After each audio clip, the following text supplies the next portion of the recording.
Hi friends, welcome to ക്രിസിൽ. Indian premier ലീഗിലെ ഇന്നത്തെ മത്സരത്തിൽ മുംബൈ ഇന്ത്യൻസ് ഗുജറാത്ത് ടൈറ്റൻസിനെ നേരിടുകയാണ്. പോയിന്റ് പട്ടികയിൽ ഏറ്റവും മുകളിൽ നിൽക്കുന്ന ടീമുകളിൽ രണ്ട് ടീമുകൾ തമ്മിലുള്ള മത്സരം ആവേശഭരിതമായിരിക്കും എന്നാണ് നമ്മൾ പ്രതീക്ഷിക്കുന്നത്. ഏതായാലും ഈ ഒരു മത്സരം നടക്കാൻ പോകുന്നത് മുംബൈയുടെ ഹോം ഗ്രൗണ്ട് ആയിട്ടുള്ള വാങ്കഡേ സ്റ്റേഡിയത്തിലാണ്.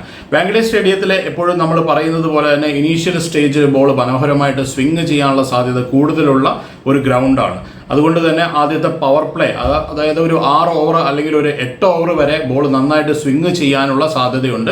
മുംബൈയെ സംബന്ധിച്ചിടത്തോളം അവരുടെ ഇനീഷ്യൽ സ്റ്റേജിൽ ബൗൾ ചെയ്യുന്ന ബൗളർമാർ എല്ലാവരും തന്നെ നല്ലപോലെ ബോൾ സ്വിംഗ് ചെയ്യിക്കുന്നവരാണ്.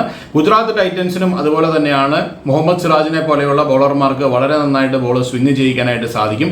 അതുകൊണ്ട് തന്നെ ആദ്യത്തെ ഇനീഷ്യൽ സ്റ്റേജിൽ ആ ഒരു പവർ പ്ലേയിൽ ഏത് ടീമാണോ മെച്ചപ്പെട്ട ബാറ്റിംഗ് പ്രകടനം കാഴ്ചവെക്കുന്നത് അവർക്കായിരിക്കും ഈ ഒരു മത്സരത്തിൽ മുൻതൂക്കം എന്നാണ് ഞാൻ കരുതുന്നത്. മറ്റെല്ലാ ഡിപ്പാർട്ട്മെന്റുകളിലും നല്ലപോലെയുള്ള പ്രകടനങ്ങൾ കാഴ്ചവെക്കാനായിട്ട് ഇരു ടീമുകൾക്കും സാധിക്കുന്നു എന്നുള്ളതാണ്. അതുകൊണ്ട് തന്നെ ഈ ഒരു ഗ്രൗണ്ട് എന്ന് പറയുന്നത് ഒരു ചെറിയ ഗ്രൗണ്ടാണ്, ഒരുപാട് റൺസ് വരുന്ന ഒരു ഗ്രൗണ്ടാണ്. പക്ഷേ പവർ പ്ലേയിലാണ് ഈ മത്സരത്തിന്റെ ഭാഗധേയം നിർണ്ണയിക്കപ്പെടുക എന്നുള്ളതാണ് എപ്പോഴും നമ്മൾ കണ്ടുവരുന്ന ഒരു കാഴ്ച എന്ന് പറയുന്നത്. ഇനി നമ്മൾ പരിശോധിക്കാൻ പോകുന്നത് ഇരു ടീമുകളുടെയും ഒരു പ്രോബബിൾ 11 എങ്ങനെയായിരിക്കും എന്നുള്ളതായിരിക്കും. ഗുജറാത്ത് ടൈറ്റൻസിലേക്ക് വരുമ്പോൾ സായ് സുദർശൻ ആയിരിക്കും ഓപ്പണിംഗിൽ ഉണ്ടാവുക. അദ്ദേഹത്തിന് കൂട്ടായിട്ട് അവരുടെ ക്യാപ്റ്റനായിട്ടുള്ള ശുഭ്മാൻ ഗിൽ ആയിരിക്കും. ഈ രണ്ടുപേരും മനോഹരമായി ബാറ്റ് ചെയ്തുകൊണ്ടിരിക്കുന്നു, ഒരുപാട് റൺസ് കണ്ടെത്തുന്നു, രണ്ടുപേരും മികച്ച ഫോമിലാണ്.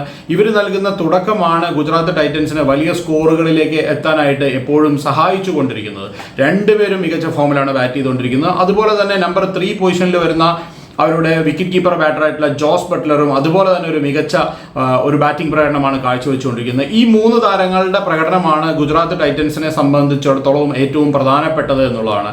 ഇവരും അതുപോലെ തന്നെ മുംബൈ ഇന്ത്യൻസിന്റെ ട്രെന്റ് ബോൾട്ടിനെയും ദീപക് ചഹറിനെയും ജസ്പ്രീത് ബുംറയെയും പോലെയുള്ള ബൗളർമാരും തമ്മിലുള്ള ഒരു മത്സരം, അതാണ് നമ്മൾ കാത്തിരിക്കുന്നത്. അതായത് ഗുജറാത്ത് ടൈറ്റൻസിന്റെ ആ ടോപ്പ് 3യിൽ വരുന്ന ബാറ്റർമാരും മുംബൈയുടെ ബൗളർമാരും ഫാസ്റ്റ് ബൗളർമാരും തമ്മിലുള്ള ഒരു കോമ്പറ്റീഷൻ എങ്ങനെയായിരിക്കും, അല്ലെങ്കിൽ അവർ തമ്മിലുള്ള ഒരു കിടമത്സരം എങ്ങനെയായിരിക്കും എന്നുള്ളതാണ് ഈ ദിവസം നമ്മൾ കാണാനായിട്ട് പോകുന്നത്. ഏതായാലും ഈ 3 ബാറ്റർമാരും മികച്ച ഫോമിലാണെന്ന് ഞാൻ പറഞ്ഞു. നമ്പർ 4 പൊസിഷനിലേക്ക് വരുമ്പോൾ വാഷിംഗ്ടൺ സുന്ദർ ആണ്. വാഷിംഗ്ടൺ സുന്ദർ കഴിഞ്ഞ 2 മത്സരങ്ങളായിട്ട് നല്ല പ്രകടനങ്ങളൊന്നും അദ്ദേഹത്തിന്റെ ഭാഗത്തുനിന്ന് വരുന്നില്ല. അതുകൊണ്ട് തന്നെ റുദർഫോർഡിനെ തിരിച്ച് ടീമിലേക്ക് കൊണ്ടുവരുമോ എന്നുള്ളത് നമുക്ക് കാത്തിരുന്ന് കാണാം.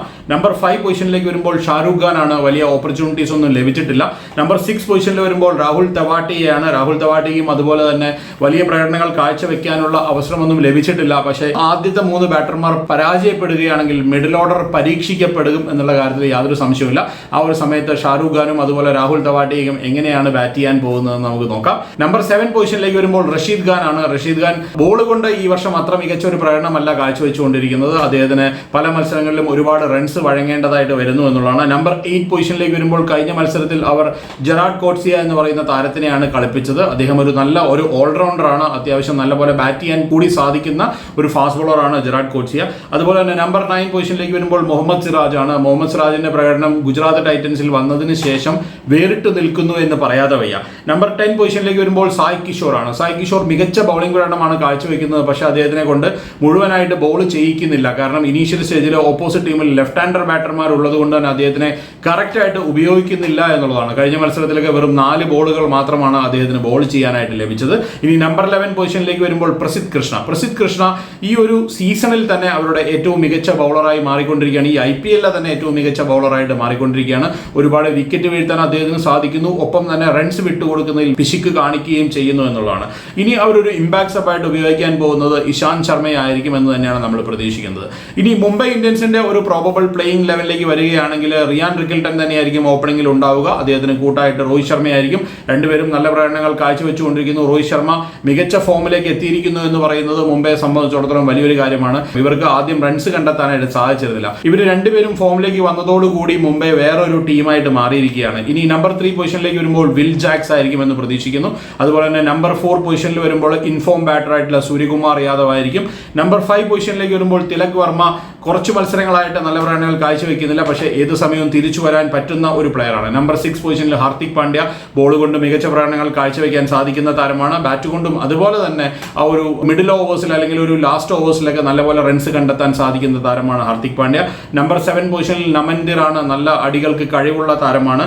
നമ്പർ 8 പൊസിഷനിൽ കോർബിൻ ബോഷ ആയിരിക്കുമോ ഈ മത്സരത്തിൽ കളിക്കാൻ പോകുന്നത്, അതോ മിച്ചൽ സാന്റ്നർ ആയിരിക്കുമോ എന്നുള്ളതാണ്. കോർബിൻ ബോഷിനെ സംബന്ധിച്ചിടത്തോളം നല്ല പ്രകടനങ്ങളായിരുന്നു 2 മത്സരത്തിലും അദ്ദേഹം കാഴ്ചവെച്ചത്. നമ്പർ 9 9 പൊസിഷനിൽ സ്വിംഗ് ബൗളറായിട്ടുള്ള ദീപക് ചഹർ ആയിരിക്കും. ദീപക് ചഹറിന്റെ നാളത്തെ ഒരു ഇനീഷ്യലി സ്പെല്ല് എങ്ങനെയായിരിക്കും ഗുജറാത്തിന്റെ ഓപ്പണർമാർ നേരിടാൻ പോകുന്നത് കാത്തിരുന്ന് കാണാം. അതുപോലെ തന്നെ നമ്പർ 10 പൊസിഷനിലേക്ക് വരുമ്പോൾ കരൺ ശർമ്മയാണ്. കരൺ ശർമ്മയും നല്ലപോലെ ബാറ്റ് ചെയ്യുന്ന ഒരു താരമാണ്. അതുകൊണ്ട് തന്നെ അവരുടെ ബാറ്റിംഗ് ഡെപ്ത് എന്ന് പറയുന്നത് വളരെ അധികമാണ്. നല്ലൊരു ലെഗ് സ്പിന്നറാണ്, ഒരുപാട് വിക്കറ്റ് എടുക്കുന്ന ഒരു ബൗളറാണ്. നമ്പർ 11 പൊസിഷനിലേക്ക് വരുമ്പോഴാണ് മുംബൈയുടെ ഏറ്റവും വലിയ വജ്രായുധമായിട്ടുള്ള ജസ്പ്രീത് ബുംറയുള്ളത്. ജസ്പ്രീത് ബുംറയും നാളെ പവർ പ്ലേയിൽ ഉറപ്പായിട്ടും 2 ഓവർ ബൗൾ ചെയ്യുമെന്നാണ് ഞാൻ പ്രതീക്ഷിക്കുന്നത്. കാരണം ഈ 3 ബാറ്റർമാർക്കെതിരെ അദ്ദേഹത്തിനെ ഉപയോഗിക്കാനായിട്ട് ഹാർദിക് പാണ്ഡ്യ ശ്രമിക്കുമെന്ന് തന്നെയാണ് ഞാൻ പ്രതീക്ഷിക്കുന്നത്. ഇനി അവരുടെ ഒരു ഇമ്പാക്ട് സപ്പായിട്ട് ട്രെന്റ് ബോൾട്ടിനെ ആയിരിക്കും ഉപയോഗിക്കുക. ട്രെന്റ് ബോൾട്ടും ഇതുപോലെ തന്നെ ഇനീഷ്യലി ബോൾ മനോഹരമായിട്ട് സ്വിംഗ് ചെയ്യിക്കുന്ന ബൗളറാണ്. അദ്ദേഹവും ഈ 3 ബാറ്റർമാർക്കെതിരെ എങ്ങനെ ബോൾ ചെയ്യുന്നു എന്ന് ഞാൻ കാത്തിരിക്കുകയാണ്. ഇനി ഇരു ടീമുകളുടെയും ഒരു സ്ട്രെങ്തും വീക്ക്നസും ഒക്കെ പരിശോധിക്കുകയാണെങ്കിൽ ഗുജറാത്ത് ടൈറ്റൻസിലേക്ക് വരുമ്പോൾ ബാറ്റിംഗിലും ബൗളിംഗിലും നല്ല പ്രകടനങ്ങളാണ് അവർ കാഴ്ചവെച്ചുകൊണ്ടിരിക്കുന്നത്. ഏറ്റവും പ്രധാനപ്പെട്ട എടുത്തു പറയേണ്ട പ്രകടനം എന്ന് പറയുന്നത് ബൗളിംഗിലാണ്. മുഹമ്മദ് സിറാജും പ്രസിദ്ധ് കൃഷ്ണയും പോലെയുള്ള ബൗളർമാർ ഈ ഒരു ടൂർണമെന്റിൽ ഉടനീളം മികച്ച പ്രകടനങ്ങൾ കാഴ്ചവെക്കുന്നു എന്നുള്ളതാണ് അവരുടെ ഏറ്റവും വലിയ അഡ്വാൻറ്റേജ് എന്ന് പറയുന്നത്.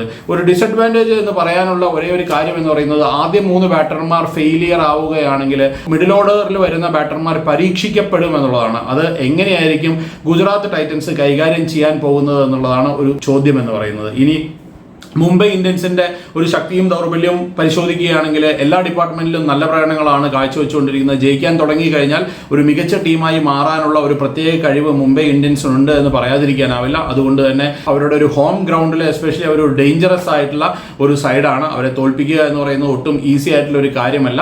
അതുകൊണ്ട് തന്നെ ഈ ഒരു മത്സരം എങ്ങനെയായിരിക്കുമെന്ന് നമുക്ക് നോക്കാം. ഇനി നമ്മൾ പരിശോധിക്കാൻ പോകുന്നത് ഫാന്റസി പിക്ക്. ഈ ഒരു മത്സരത്തിൽ എന്താണ് നമ്മുടെ ഫാന്റസി പിക്ക് എന്നുള്ളതിനെ കുറിച്ചിട്ടാണ്. സായ് സുദർശനെ ഞാൻ ഫാന്റസി പിക്കിൽ ഉൾപ്പെടുത്തുകയാണ്. നല്ല പ്രകടനങ്ങൾ കാഴ്ചവെക്കുന്നതുകൊണ്ട് തന്നെ ഉറപ്പായിട്ടും ഉൾപ്പെടുത്തണം. ജോസ് ബട്ട്ലറിനെ ഉൾപ്പെടുത്തുന്നു. അദ്ദേഹത്തിനെ തന്നെയാണ് ഞാൻ ഇതിന്റെ വൈസ് ക്യാപ്റ്റനായിട്ട് വെച്ചിരിക്കുന്നത്. റഷീദ് ഖാനെ ഉൾപ്പെടുത്തുകയാണ്. കാരണം എന്താണെന്ന് വെച്ചാൽ വിക്കറ്റ് എടുക്കുമെന്നുള്ള പ്രതീക്ഷയിലാണ് അദ്ദേഹത്തിനെ ഉൾപ്പെടുത്തുന്നത്. മുഹമ്മദ് സിറാജിനെയും പ്രസിദ്ധ് കൃഷ്ണയെയും ഉൾപ്പെടുത്തുകയാണ്. രണ്ടുപേരും നല്ല ബൗളിംഗ് പ്രകടനങ്ങൾ കാഴ്ചവെക്കുന്നു. മാത്രമല്ല ഒപ്പം വിക്കറ്റുകൾ നേടുന്നു എന്നുള്ളത് കൊണ്ട് തന്നെ ഈ രണ്ടുപേരെയും ഞാൻ ഉൾപ്പെടുത്താൻ നിർബന്ധിതനാവുകയാണ്. അതുപോലെ തന്നെ മുംബൈ ഇന്ത്യൻസിന്റെ സൈഡിലേക്ക് വരുമ്പോൾ റിയാൻ റിക്കിൾട്ടൺ മികച്ച ഫോമിലായതുകൊണ്ട് അദ്ദേഹത്തിനെ ഉൾപ്പെടുത്തുന്നു. സൂര്യകുമാർ യാദവ് നല്ല പ്രകടനങ്ങൾ എല്ലാ മത്സരത്തിലും കാഴ്ചവെക്കുന്നതുകൊണ്ട് തന്നെ അദ്ദേഹത്തെയും ഉൾപ്പെടുത്തുകയാണ്. അതുപോലെ തന്നെ തിലക് വർമ്മ ഈ മത്സരത്തിൽ നല്ല ഫോമിലേക്ക് എത്തുമെന്നാണ് എൻ്റെ പ്രതീക്ഷ. അദ്ദേഹത്തിനെയും ഉൾപ്പെടുത്തുന്നു. ഹാർദിക് പാണ്ഡ്യയെ ഉൾപ്പെടുത്താതിരിക്കാനാവില്ല. ബാറ്റ് കൊണ്ട് അല്ലെങ്കിൽ ബോൾ കൊണ്ട് നല്ല പ്രകടനങ്ങൾ എപ്പോഴും കാഴ്ചവെക്കുന്നു. അദ്ദേഹത്തിനെ തന്നെയാണ് ഈ ടീമിന്റെ ഒരു ക്യാപ്റ്റനായിട്ട് വെച്ചിരിക്കുന്നത്. അദ്ദേഹം നല്ല ഒരു പെർഫോമൻസ് ഈ ഒരു മത്സരത്തിൽ കാഴ്ചവെക്കുമെന്ന് തന്നെയാണ് പ്രതീക്ഷിക്കുന്നത്. ജസ്പ്രീത് ബുംറ എന്തായാലും വിക്കറ്റ് എടുക്കുന്ന ഒരു ബൗളറാണ്. അതുകൊണ്ട് അദ്ദേഹത്തിനെയും ഉൾപ്പെടുത്തുകയാണ്. ട്രെന്റ് ബോൾട്ടിനെയും ഞാൻ ഇതിലേക്ക് ഉൾപ്പെടുത്തുകയാണ്. ട്രെന്റ് ബോൾട്ട് ഇനീഷ്യൽ സ്റ്റേജിൽ ഒരു അപ് ഫ്രണ്ട് വിക്കറ്റ് എടുക്കാൻ പറ്റുന്ന താരമാണ്. അതല്ലെങ്കിൽ അവസാന ഓവറുകളിലേക്ക് ഡെത്ത് ഓവേഴ്സിലേക്ക് വരുമ്പോൾ അവിടെ യോർക്കറുകൾ കൊണ്ട് നല്ല പ്രകടനം കാഴ്ചവെക്കുന്ന ഒരു ബോളറാണ്. കറക്റ്റായിട്ട് ഒരു യോർക്കർ ലെങ്ത്തിൽ ബോൾ ചെയ്യാനായിട്ട് അദ്ദേഹത്തിന് സാധിക്കുന്നു. വേണമെങ്കിൽ 6 ബോളുകളും അതേ ലെങ്ത്തിൽ എറിയാനായിട്ട് അവർക്ക് സാധിക്കും. എസ്പെഷ്യലി ജസ്പ്രീത് ബുംറയ്ക്കും ട്രെന്റ് ബോൾട്ടറും എന്നുള്ളതാണ് അവരുടെ ഏറ്റവും വലിയൊരു പ്രത്യേകത എന്ന് പറയുന്നത്. ഇതിന്റെ ഒരു മാച്ചപ്പ് എന്ന് പറയുന്നത് ഞാൻ പറഞ്ഞതുപോലെ തന്നെ മുംബൈ ഇന്ത്യൻസിന്റെ ആ ഒരു പേസ് അറ്റാക്ക്, ആ 3 മികച്ച പേസർമാരാണ് ദീപക് ചഹറും ട്രെന്റ് ബോൾട്ടും അതുപോലെ തന്നെ ജസ്പ്രീത് ബുംറയും. ഈവൻ കോർബിൻ ബോഷിനെ കൂടെ നമുക്ക് അതിലേക്ക് ഉൾപ്പെടുത്താം. അദ്ദേഹം കളിക്കുന്നുണ്ടെങ്കിൽ അവരും ഗുജറാത്ത് ടൈറ്റൻസിന്റെ ഓപ്പണിംഗിലും വൺ ഡൗണിലും വരുന്ന ബാറ്റർമാരായിട്ടുള്ള സായ് സുദർശനും ശുഭ്മാൻ ഗില്ലും ജോസ് ബട്ട്ലറും ഈ 3 പേരും ഇവർ 3 പേരും മുംബൈയുടെ ഫാസ്റ്റ് ബോളേഴ്സും തമ്മിലുള്ള ഒരു മത്സരമായിരിക്കും ഇതെന്നാണ് ഞാൻ പ്രതീക്ഷിക്കുന്നത്. ഏതായാലും ഇതിന്റെ ഒരു പകുതി മത്സരം ആ ഒരു പവർ പ്ലേയിൽ ഡിസൈഡ് ചെയ്യപ്പെടുമെന്നാണ് ഞാൻ പ്രതീക്ഷിക്കുന്നത്. ഏതായാലും മറ്റൊരു വീഡിയോയുമായിട്ട് നമുക്ക് വീണ്ടും കാണാം. ബൈ.